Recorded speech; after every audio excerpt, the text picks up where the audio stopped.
it's Hannah from WTI. Chances are, if you have pets, then you have pet messes. That is why, personally, I got myself this silicone bowl mat from Reopet. This is waterproof, it's non-stick. You can pop it in the dishwasher to clean it even if you need to, but it saves my floors from pet water. So I have cats that love to play in their water bowl and love to splash around in there and throw their water everywhere. So this mat was an absolute need in our household. This is the smaller size that they have. It's the 18.5 by 11.5, and it's the perfect size for this little gravity water that we have.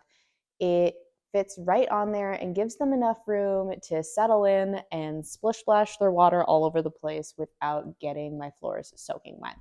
So I recommend getting this silicone bowl mat from Reopet if you have pets and they make a mess, which I'm sure they do, but that is just my point of view.